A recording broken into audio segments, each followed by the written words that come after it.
Hello, welcome to Bat Country and to the most terrifying film you've never heard of. A couple of things to get out of the way first. This review is going to be a horrible experience for all of us. Believe me, I'd love to do something fun and trivial, something bright and breezy, take the piss out of another mid-80s movie or maybe the new Cats movie. That might be fun.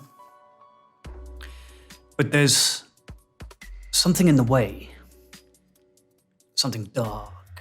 It's a movie that since I saw it, I haven't been able to get off my mind. And the only way to exercise the terrible, anguished memory of this movie is to talk about it, to get it out of the way and behind me, so I can go back to doing stupid shit with no stakes. Like the Cats movie. The whole of St. James is the smartest of names. The movie I'm talking about is the 1985 movie Snd See. It is the most powerful, the most terrifying, the most exhausting movie you will ever see. It's a movie that you don't so much watch as endure, and by the time you get to the end, you feel like you've survived something monumental. And yet, no one I've spoken to has ever heard of it. Empire gave it 5 out of 5 stars. Metacritic has given it 97%. It's commonly called the most important war movie ever made. And yet, no one's seen it. Why?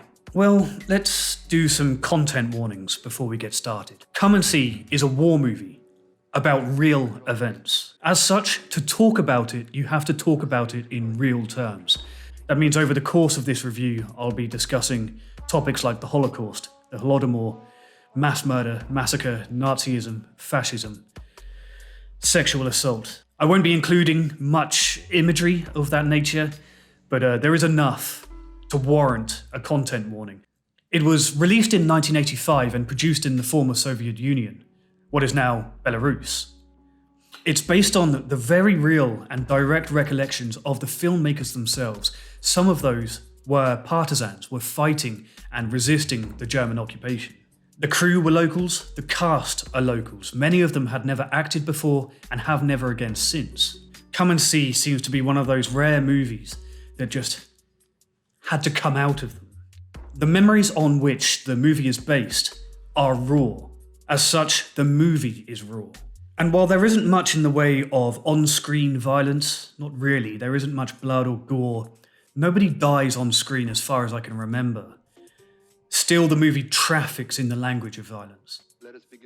It is unflinching, at least from showing the effects of violence.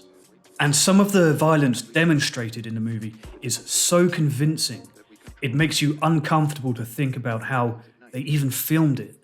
I'm also going to be looking at the movie in its entirety, so spoiler warnings, I guess. So, since this is a historical film, it's useful to look at the historical context itself as a framework in which the movie exists. Let's take a dip into that.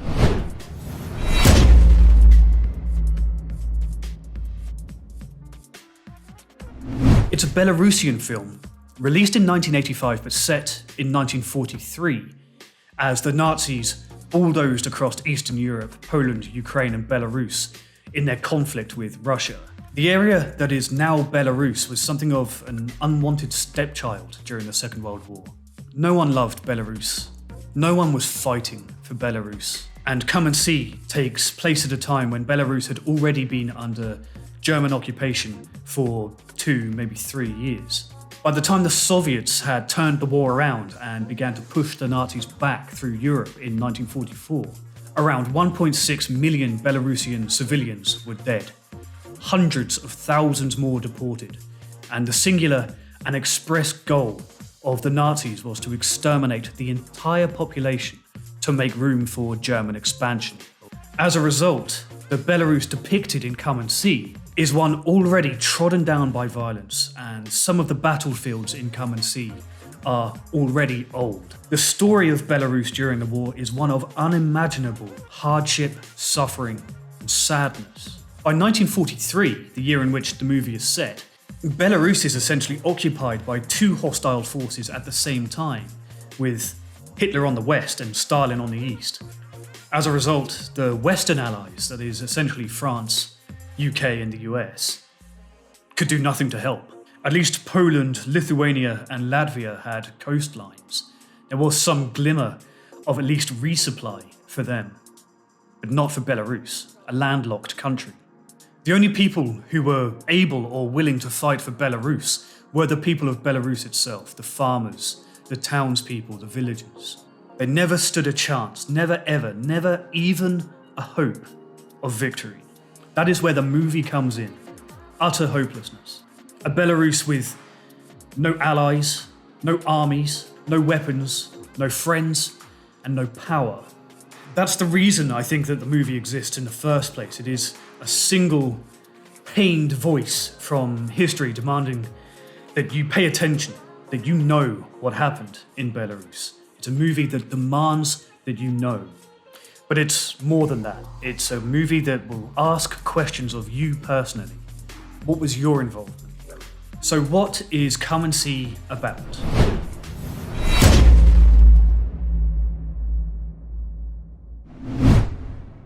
The movie recounts the experiences of a 14-year-old boy, Flory, keen to fight for the Belarusian partisans who require all conscripts to bring their own weapons. Flory digs a Soviet rifle out of the remains of a battlefield.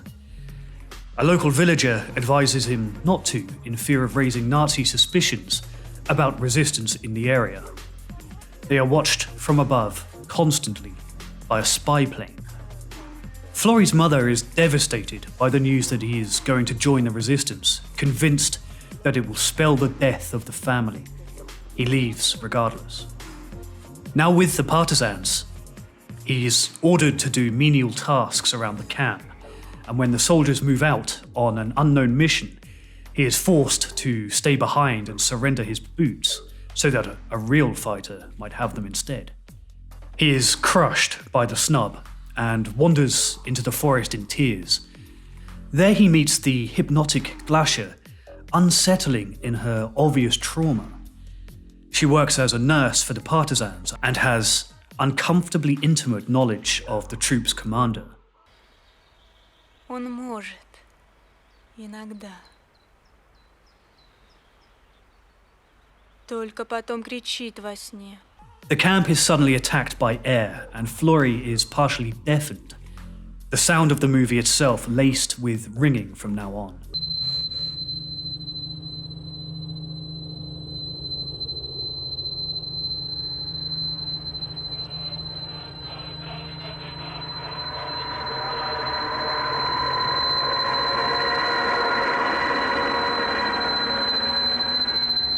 Glasha and Flory now flee the incoming German paratroopers to Flory's village and his mother's house, but find it deserted, populated only by flies, and the air obviously rank with death. Flory refuses to believe the obvious, but Glasha knows what has happened here. She's a little older. She knows the villagers are dead somewhere nearby. Flory runs out to the village well, where he childishly assumes any bodies would be concealed.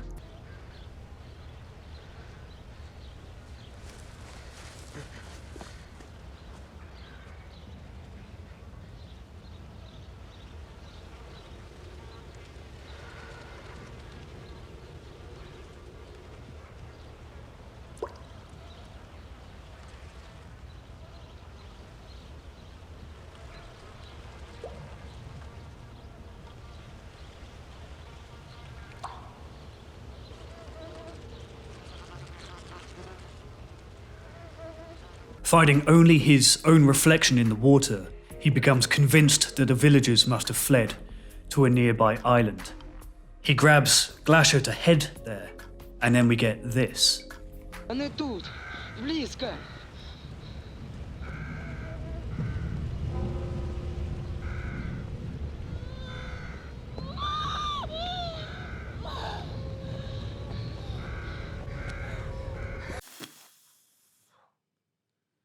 Still with me?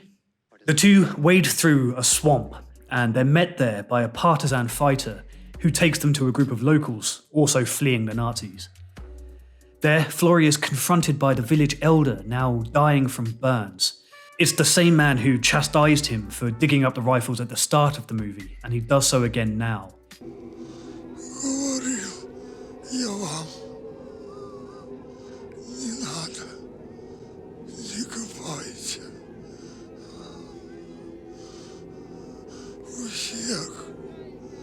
Flory realizes that the village was massacred because of his actions, and this is his response.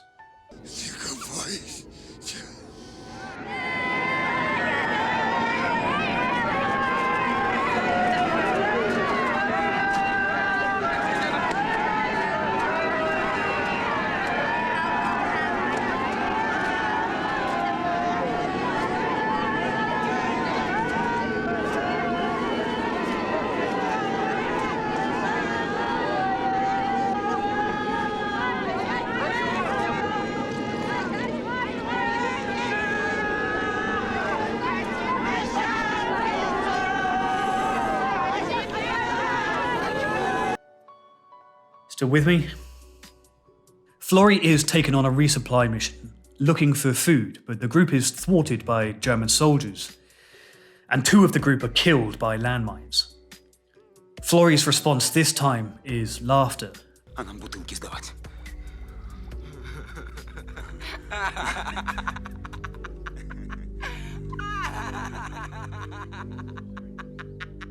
While crossing a field, his remaining comrade is killed by machine gun fire. And so is a cow, which I'm pretty sure was actually machine gunned to death for the movie. I haven't included the footage of that just in case I'm right, but it looks real as hell to me. After all, the movie is firing live ammunition just inches above the young actor's head in this shot. Flory is given clothes and a fake backstory by a sympathetic villager and smuggled out of immediate danger to a town. Now, Flory recognizes the situation for what it is and tries to warn the townsfolk that they are being led to their deaths, to a massacre. And he's right, it is a drunken orgy of unrestrained brutality.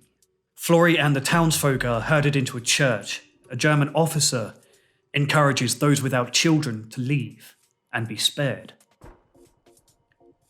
The villagers, now aware of their fate, recognize the offer as a sadistic trick, and Flory is the only one who uses the opportunity to escape. The Germans burn the church, and in a chaotic crescendo of mass murder, they begin firing their machine guns into the church too.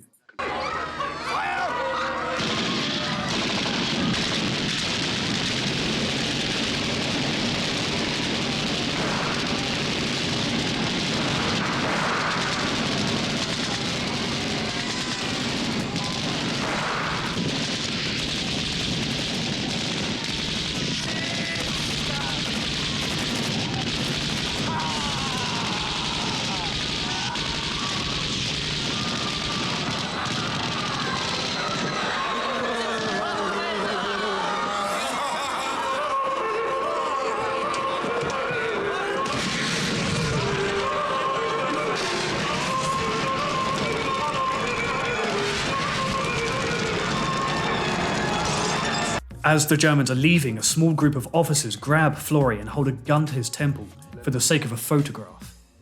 They leave him slumped in the mud.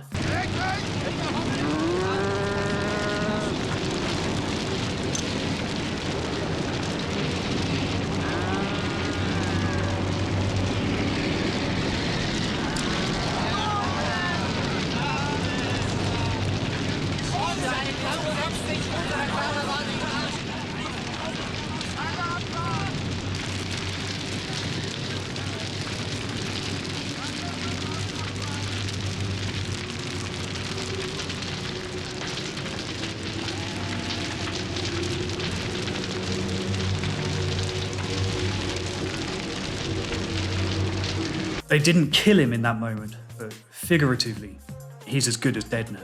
He leaves the burning village in the direction of the Germans and discovers that they have been ambushed by the partisans on the road. 11 of them have been captured and held under a bridge, including the previously charismatic commandant now dressed as a humble civilian in an effort to escape justice. After a young fanatical Nazi, an SS man who was the same one who encouraged the villagers to leave their children in the burning church, refuses to renounce his convictions, the captives are doused in petrol but shot before they can be burned alive. The partisans move on with Flory, and then we get the famous closing scene, to which I'll return in a moment.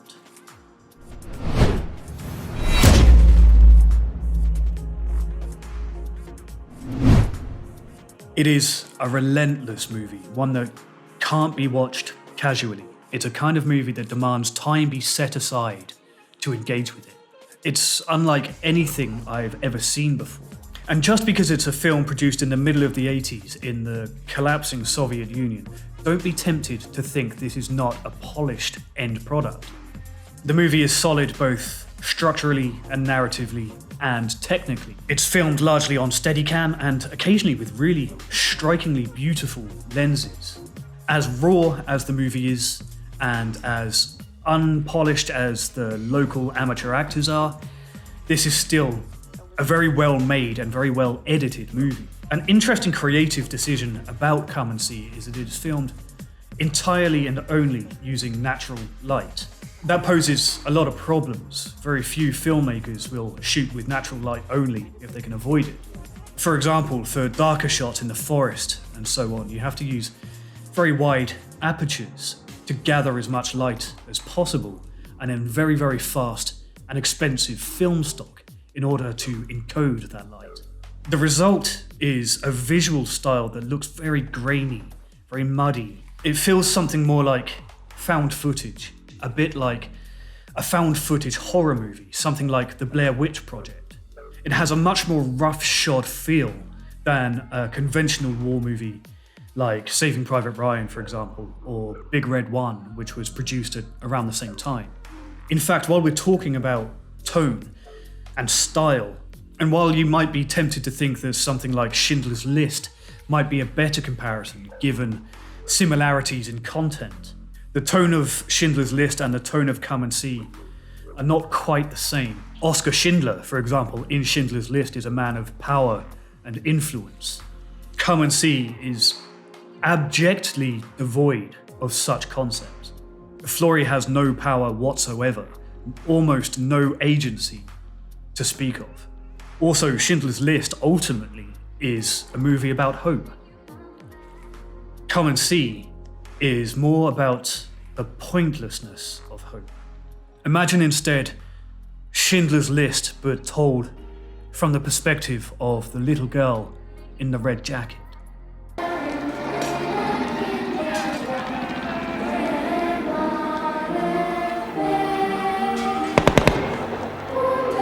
But really, Come & See is kind of on its own tonally. There aren't really any good comparisons for it. Nothing really exists to compare it to. The only thing that I can compare it to give you a sense of what the film feels like is Ingmar Bergman's The Seventh Seal. The Seventh Seal is about the conspicuous silence of God during times of great human struggle. In Seventh Seal, it's the Black Death. In Come & See, it's a merciless contagion of an altogether more human kind, Nazi death squads. In fact, the muddy and grainy feel of the film helps to smooth over any gaps that might be left by perhaps inexperienced filmmakers, inexperienced actors, and instead reinforces that sense of reality. The relatively low budget here is used in its favour. The weakness of the film becomes an asset. The shortcomings of the movie's production make it feel much more visceral. Incidentally, that technique is going through something of a renaissance right now. For example, the recent found footage movie, VHS, uses very convincing digital effects but applies them to tape, and the result is somehow more unsettling than it would be if the visuals were sharper and digital. As I said, in a lot of ways, Come & See feels more like a horror movie than a war movie. The Nazis have an effect of supernatural inhumanity. One upshot of the style in which Come & See is filmed, which is with very intimate and very long takes is that it becomes very difficult to take it out of context. Those long shots forbid reinterpretation. Even finding moments to use for this review is difficult, because every time I go back to my timeline to find just passing moments that I can use to demonstrate a point, I end up watching minutes at a time. That's an interesting motif. The context here is the point. It's a film about context. You have to watch it whole and accept it whole on its own terms. Look, here's a minute taken purely at random just to demonstrate how the visual style of this movie is so unusually hypnotic. Ему не жить. Я тебе говорю. Брешешь ты усё. Врешь!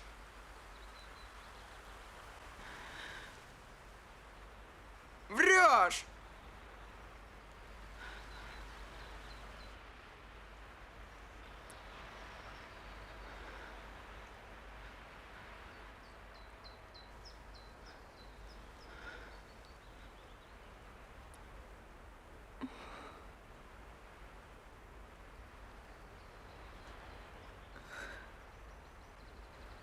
Почему ты молчишь? Почему ты не видишь меня? Я же есть. Существую. Вот я.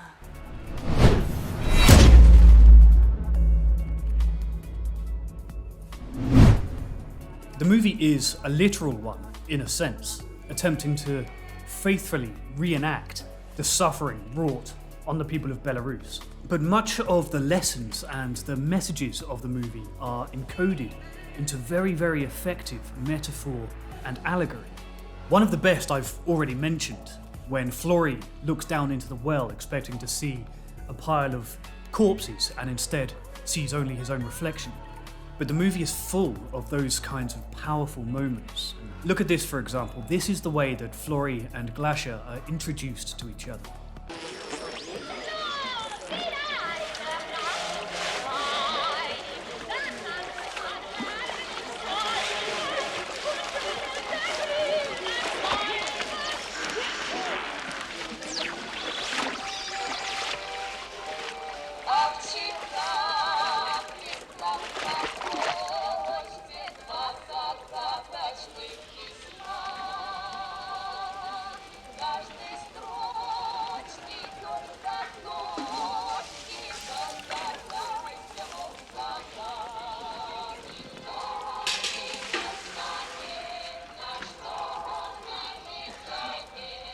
Flory sits inside a cooking pot, a piece of meat for the stew.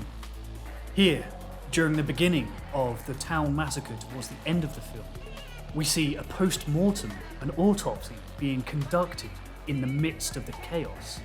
It has the kind of bleak, hard-edged absurdity of Catch-22, especially in the later stages of that book when the tone shifts to a much darker one. But the most unusual and the most powerful technique that Come & See deploys, and the most painful one to engage with, is the way that it forces you to hold the gaze of those experiencing the atrocities. This effect is wielded like a weapon over us, and it's used with particular, almost unwatchable viciousness when it forces you to stare into the eyes of a young girl after an assault at the hands of the Nazis.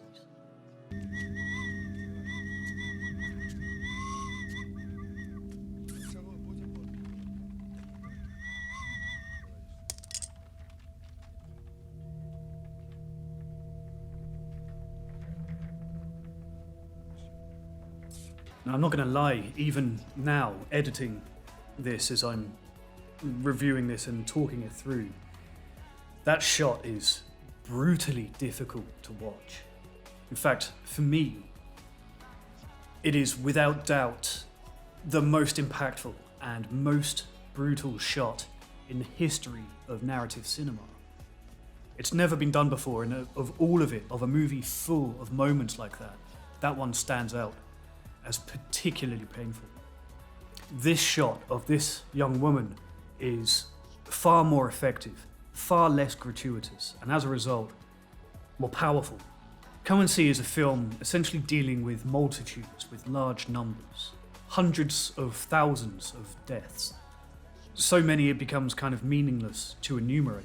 That old adage attributed to Stalin that one death is a tragedy, a million a statistic, is as true now as it ever was. Come & See confronts that attitude in a very unique way. Unlike something like Schindler's List, which obsesses over groups of people of unthinkable size, millions and millions, represented by heaving masses of naked limbs and representing victims as large, gelatinous lumps of humanity, Come & See's representation is a brutally intimate one. We stare into the unblinking eyes of the victims for uncomfortably long periods, and the effect of it never wears off. Every time you lock eyes with Florrie or with any of the victims from this movie, you lock eyes with millions of victims, millions of lost lives, millions of lost stories. Now, many of the more recent reviews, the few in English that I can find, since the movie was remastered in 2017, paint the movie as a kind of surreal and abstract poem. An expressionist masterpiece is what Empire called it. A work of art with lyrical movie language and dreamlike or hallucinatory visuals. But I don't quite agree. There are certainly unusual and surreal visuals in it. Some critics, for example, point to this scene with a crane as feeling deliberately out of place, perhaps some surreal and artistic vision with a meaning open to interpretation. But labelling Come & See as an expressionist masterpiece, as high a compliment as that might be, it still does the movie a disservice. Sure, it's no documentary, it is a piece of creative work, but still, expressionism is inherently abstract. What Come & See is dealing with is something very tangible. Even in the movie's most abstract indulgences, the content is still very much grounded in reality. For example, just moments before that relatively famous shot of the crane, we have this sequence.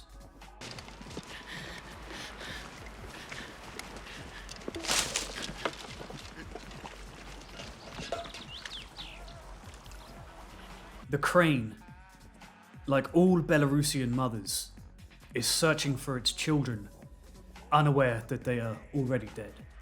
That's not expressionism. That's not abstract. That is something entirely, awfully real. There is an artistic expressionism in it, but it's not expressionism in the way that Picasso's Guernica is an expressionist masterpiece. There is artistic intent within the movie, but its intent is not purely artistic. In fact, it's shockingly literal, even in its expressionist imagery. These artistic and creative decisions are deliberate. They're not designed just to break your heart, but to render the possession of a heart meaningless.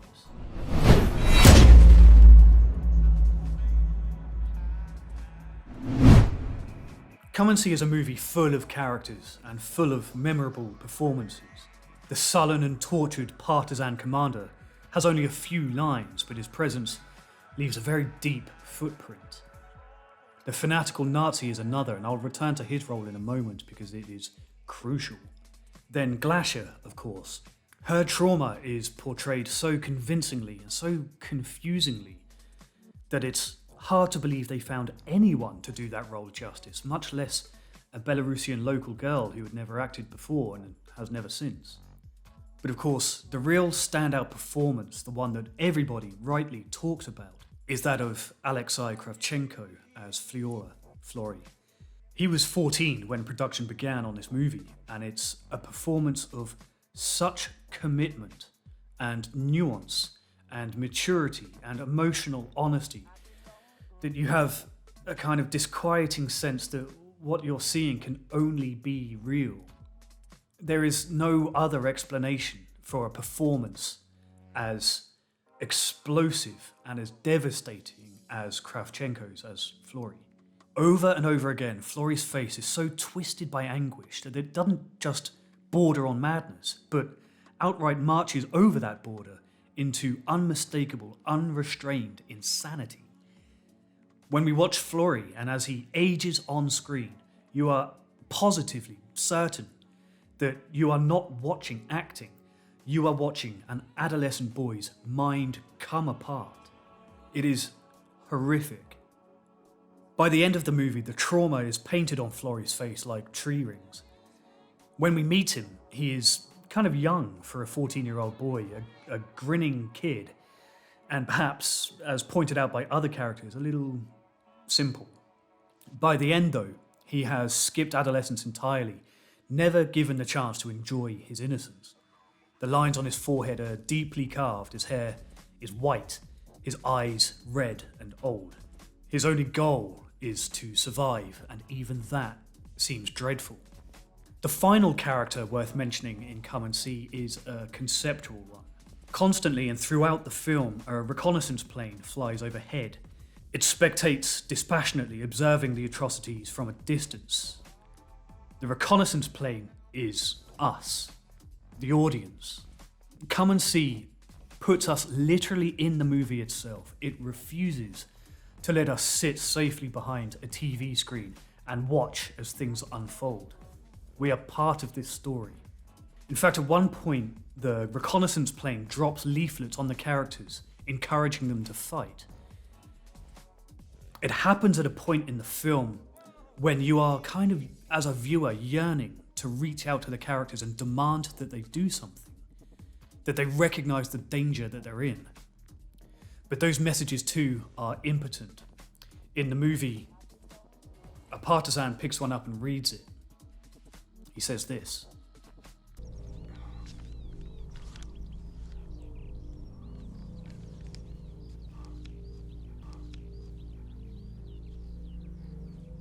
Бей жида, большевика, рожа просит кирпича. Гэта і ўсё.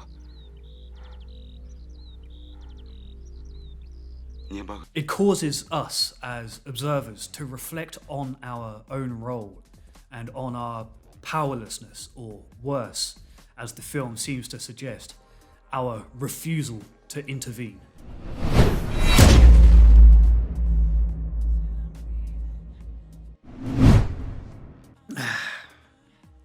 Okay, so we have to talk about the end of this film, the final scenes, the final shots.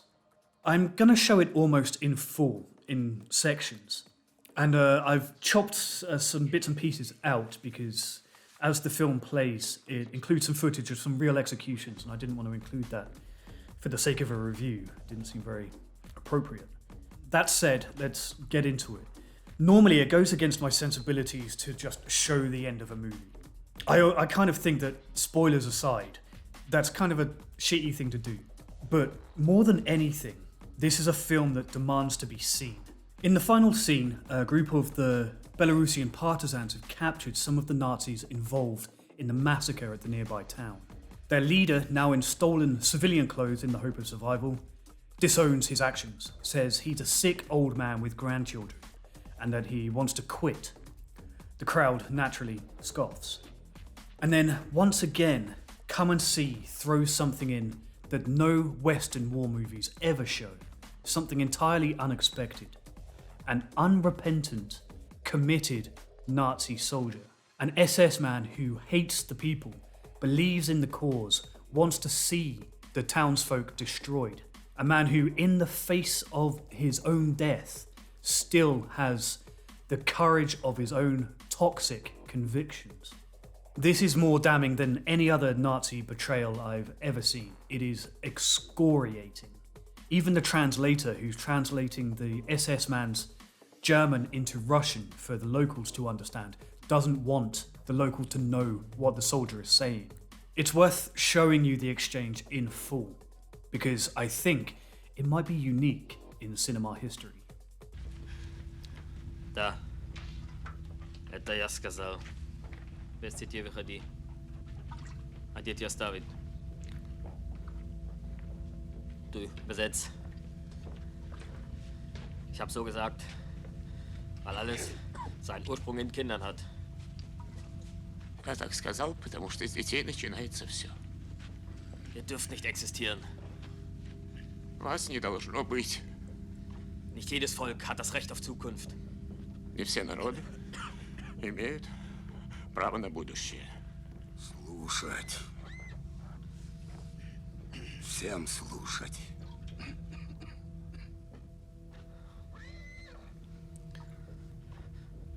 Minderwertige Rassen sind es nämlich, den Bacillus des Kommunismus gebären.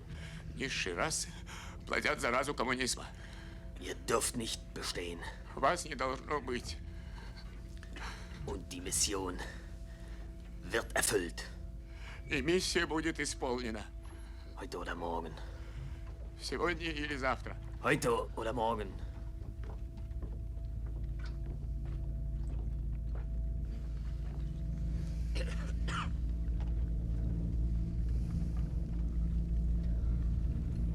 Aside from everything else that's incredible about that scene, imagine the courage it must take for a German actor in 1985 in Belarus to put on the SS uniform and perform that role with that level of conviction.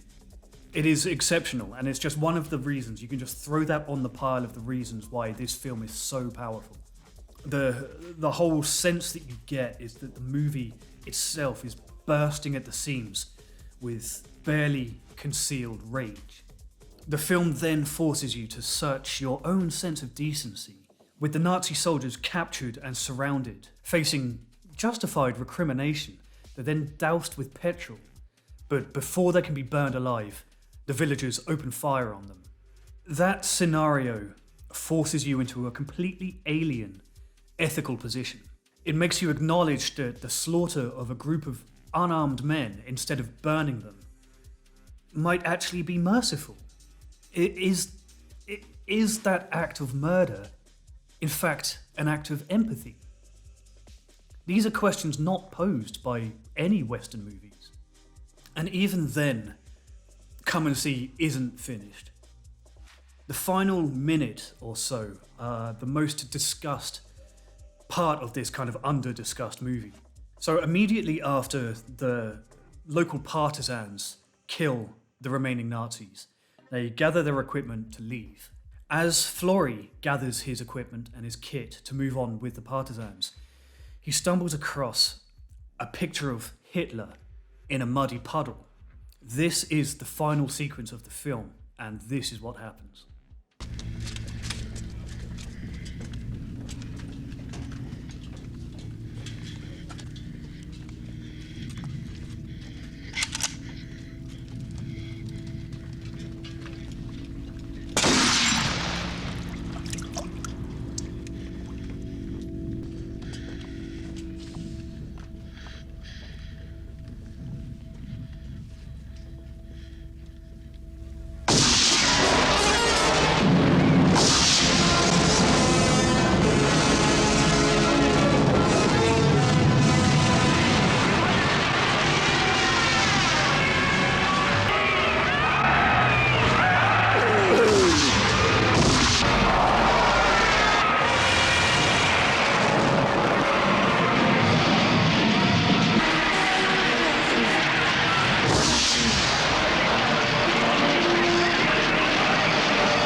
Quite a lot to unpack.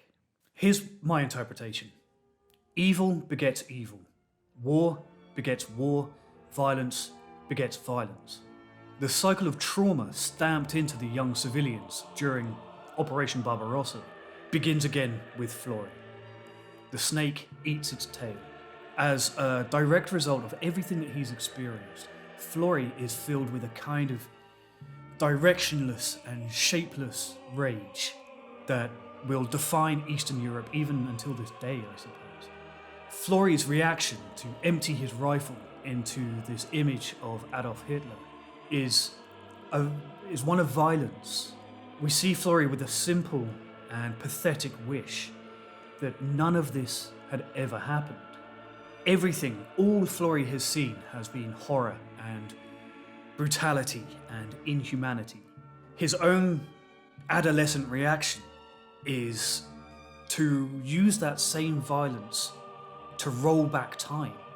But that is, of course, an impossible and childish response. Childish because Flory is a child, after all. But in that scene, the pointlessness of violence is demonstrated, as is the pointlessness of trying to survive it. No amount of violence is going to undo the level of trauma inflicted on Flory and by extension his people at the heel of fascism. And then in the very, very final shot, we see the famous image of Hitler as a baby. Flory resists firing that last bullet. Instead, he bursts into tears. It's as though it's answering that timeless, hypothetical, metaphorical, metaphysical question: if you could go back in time and kill Hitler as a baby, would you do it? It seems like a superficial question when we ask it down the pub, but here, it seems to really mean something. Flory doesn't pull the trigger, perhaps answering the question, but is he crying because of his hesitation? Does he feel like that might be weakness? Or is it a sign that there is some glimmer of humanity, some ounce of empathy left in Flory after all? The truth is, unfortunately, it doesn't matter. The movie is telling you that this retroactive philosophizing about whether you would kill Hitler as a baby is pointless. The damage is done. Even as Flory is trying to process everything he's been through, it is clear that he's been driven insane. No amount of violence is going to change that. No amount of retribution, no revenge is going to undo the damage done to him.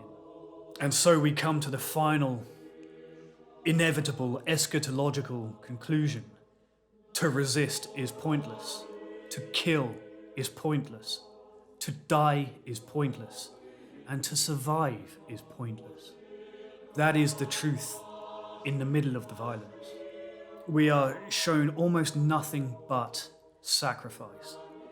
But there's no nobility in it, no martyrdom, no respite for the characters, or for us as the audience flying high above in our metaphorical spy plane.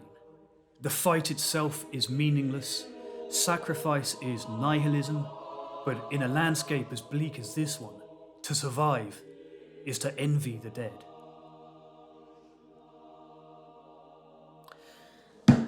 Right. Next week, cats.